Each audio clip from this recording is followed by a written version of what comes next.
তুমি মালিক, তুমি মালিক, তুমি আমার চাহিদা সম্পর্কে আমার চেয়ে তুমি ভালো জানো। সকল বলে সুবহানাল্লাহ।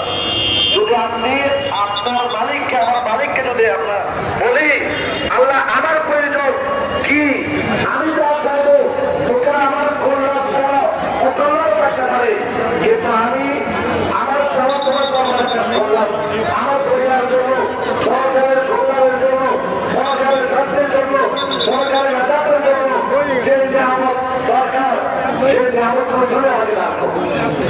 আজকে এই ময়দা হলো পুরস্কারের ময়দা।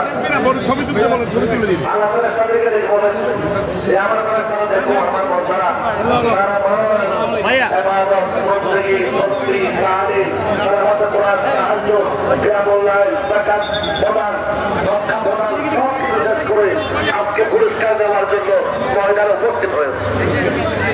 আজকে দুঃখের বিষয় ওই সমস্ত ব্যক্তিদের জন্য যারা অগোচরে, যারা মানুষ না দেখে মতো রোজা লেগেছে, মনে করেছে ইফতারের সময়ে ইফতার রোজাদারদের সাথে ইফতার করেছে, কিন্তু দুঃখের বিষয় কেউ লাগবে যে মন্দা একটা রোজা বন্ধ করে ইচ্ছাকৃত ভাবে আল্লাহ তাআলা যে অপরাধতা এগুলা বেঁচে রেখে যে ব্যক্তি ইচ্ছাকৃত ভাবে একটি রোজা বাঁধবে খরচ হওয়ার পরে আপনাকে আল্লাহ শারীরিকভাবে সুস্থ রেখেছেন।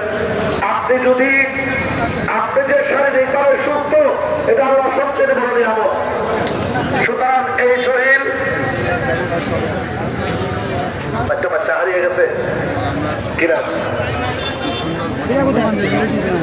এখানে জালাল নামে কেউ আছে? একটা বাচ্চা জালাল নামে কারো কাছে আছে?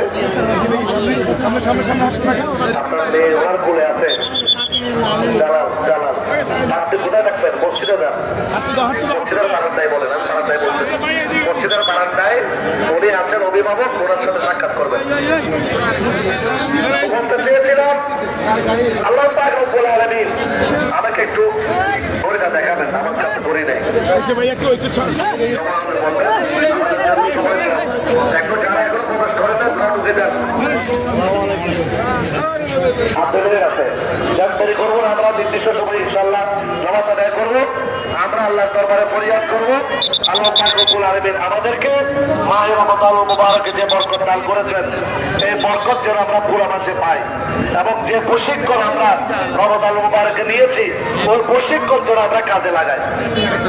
খেয়াল রাখবেন, একটা মানুষ চাকরিজীবী মানুষ এক মাসের জন্য যখন ট্রেনিং এ যায়, যখন সে প্রশিক্ষণে যায়, প্রশিক্ষণ থেকে আসার পরে তার পদোন্নতি হয়, জায়গায় যাতে তার পদোন্নতি হয়। তো আমরাও আল্লাহ দরবারে ওই প্রশিক্ষণ 11 মাসে কাজে লাগিয়ে আমরা কি করবো, যাদের মা বাবা আছে মা বাবার সাথে ভালো আচরণ করবেন। 1 নম্বর হলো আল্লাহর ইবাদত করবেন, নামাজ পড়বেন। আমার নসিহত 1 নম্বর 5 জায়গার নামাজ। আপনার পৃথিবীর তো যত ব্যস্ত হন, আপনি যত মহান ব্যক্তি হন, আপনাকে নামাজ পড়তে হবে 1 নম্বর। 2 নম্বর মা বাবার সাথে সদাচরণ করতে হবে অবশ্যই জাতীয় ঐক্যের ভিত্তিতে। 3 নম্বর হলো আপনাকে আখলাক সৎ চরিত্র গঠন করতে হবে সর্বস্তরের মানুষকে, এবং বড়দেরকে শ্রদ্ধা করতে হবে, ছোটদেরকে স্নেহ করতে হবে।